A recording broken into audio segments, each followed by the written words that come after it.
Voice, आज की आवाज। उज्जैन में विश्व प्रसिद्ध बाबा महाकाल की नगरिया उज्जैनी में मोक्षदायिनी मां शिप्रा के तट राम घाट पर देश विदेश के लोग लगातार पिंडदान व अन्य क्रियाक्रम के लिए पहुंचते रहते हैं। खास बात यह है कि भगवान श्री राम ने भी अपने पिता का तर्पण यहीं किया था। तर्पण करने के पश्चात जब वह उज्जैन से गए तब वहां एक राम सीढ़ी से होते हुए गए थे, जिसका नाम राम सीढ़ी रखा गया। यहाँ पर राम घाट से धर्मराज मंदिर के सामने स्थित है। यहाँ पर भगवान राम, लक्ष्मण और जानकी ने अपने पिता दशरथ का पिंडदान करने के लिए वह गए हुए थे। मध्य प्रदेश के उज्जैन में 14 साल के वनवास के दौरान भगवान राम और सीता ने शिप्रा तट के किनारे अपने पिता और पूर्वजों के श्राद्ध का तर्पण किया था, जिसके बाद शिप्रा नदी का यह घाट राम घाट के रूप से जाने जाना लगा। वहीं पर आज भी बड़ी संख्या में श्रद्धालु पूर्वजों की अपनी मोक्ष की प्राप्ति के लिए यहाँ पर तर्पण करने के लिए पहुँचते हैं। मोक्षदायिनी और उत्तरवाहिनी शिप्रा नदी के तट पर श्राद्ध पक्ष ही नहीं बल्कि आम दिनों में भी हजारों की संख्या में श्रद्धालु तर्पण एवं कर्मकांड के लिए आते हैं। पंडित राजेश जोशी के मुताबिक शिप्रा नदी को भगवान महाकाल की गंगा के रूप में जाना जाता है। ऐसी मान्यता है कि भगवान शिव की तर्जनी उंगली से यह प्रकट हुई है। वहीं पर पंडितों के मुताबिक भगवान श्री राम ने अपने पिता दशरथ और माता कौशल्या का यहाँ पर तर्पण किया था। अमृत मंथन के दौरान शिप्रा नदी के राम घाट के समीप स्थित सुंदर कुंड में अमृत की बूंदें भी गिरी थी, इसलिए शिप्रा नदी का महत्व और भी अधिक बढ़ जाता है। वहीं पर भगवान श्री राम ने अपने पूर्वजों का तर्पण किया था, इसलिए शिप्रा का प्रमुख तट इसे माना जाता है।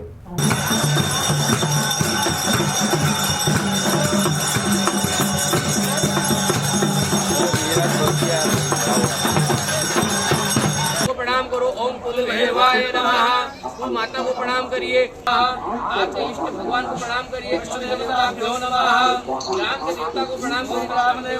बिल्कुल शास्त्र वर्णित है, पुराण वर्णित है। कई पुराण में इस चीज़ का उल्लेख करा गया कि श्री रामचंद्र जी वनवास के दौरान यहाँ रामघाट पे आए थे और उन्होंने अपने पिता दशरथ जी का पिंडदान उन्होंने यहाँ देकर अपने पिता दशरथ जी को मोक्ष की प्राप्ति प्रदान कराई थी। ऐसी मान्यता है कि शास्त्र में भगवान श्री रामचंद्र जी जब यहाँ आए थे तो उन्होंने अपने पिता दशरथ जी के पिंडदान के पश्चात यहाँ पर जो धर्मराज यमराज चित्रगुप्त जी का जो स्थान है, यहाँ पर पिंडदान देने के पश्चात साक्षी ली थी और साक्षी लेने के पश्चात इसी मंदिर के सामने की ओर जो सीढ़ियाँ बनी हैं, जिसको हम राम सीढ़ी के नाम से कहते हैं, इसी मार्ग से श्री रामचंद्र जी ने आगे की ओर प्रस्थान किया था। इस सीढ़ियों को राजा महाराजा ने मराठा कालीन में राम सीढ़ी के नाम से प्रचलित किया था, जो आज भी उसी नाम से यह सीढ़ी पहचानी जाती है। और जहाँ तक एक आभास करा जाए तो आज भी रामघाट पर धर्मराज जी के दर्शन करने के पश्चात जब सीढ़ी के मार्ग से जाया जाता है और अगर हम भगवान का सच्ची आत्मा से श्रद्धा से अगर स्मरण करते हैं तो आज भी हमारे हृदय के अंदर श्री रामचंद्र जी का आभास होता है कि कहाँ न कहाँ उनका स्वरूप, उनका रूप और उनका जो आत्मा का वास हमारे को इस सीढ़ी पर, इस मंदिर पर प्राप्त हो जाता है। नमस्ते, मेरा नाम अंशुल है। मैं हैदराबाद से आई हूँ। मैंने सुना था कि श्री राम जी हम अपने पिताजी दशरथ जी का पिंडदान जब वो 14 साल के वनवास पे निकले थे तो उन्होंने अपने पिताजी का पिंडदान इसी राम घाट पर किया था, चित्रगुप्त जी के सामने किया था। तब से ही ये राम घाट प्रवजित है और मैं भी अपने पिताजी और अपने पूरे जो हमारे जिनकी आत्मा शांत हो गई है हमारे घर पे, उन सब पितरों का पिंडदान यहाँ पे करने आए हैं। क्योंकि हमने ये सुना है कि जब राम जी ने अपने दशरथ जी का, जब भगवान श्री राम ने अपने दशरथ का पिंडदान यहाँ पे किया है उनकी शांति के लिए, तो हम भी अपने परिवार की शांति के लिए यहाँ पे आए हैं। सीढ़ियों के बारे में क्या सुना था? 14 साल के वनवास में जब वो यहाँ पर आए थे पिंडदान करने के बाद, वो इसी राम सीढ़ी के द्वारा यहाँ से गए थे, तो यहाँ के राजा ने इस सीढ़ी का नाम राम सीढ़ी रख दिया है और यहाँ आने के बाद बहुत ही शांति महसूस होती है। चित्रगुप्त जी का जो आँखों में चमक है, यहाँ के उज्जैन के हर एक व्यक्ति के मन में आपको वो चमक दिखाई देगी, उनकी आंखों में वो चमक दिखाई देगी।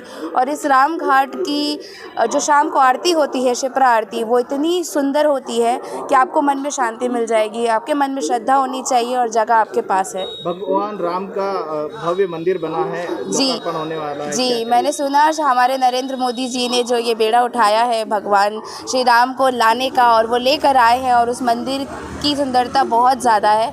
तो उनका मैं हार्दिक अभिनंदन और उनको बधाई देना चाहती हूँ कि उन्होंने हम सनातनियों को हम हिंदुओं को ये राम जी की पूजा करने का अवसर दिया है।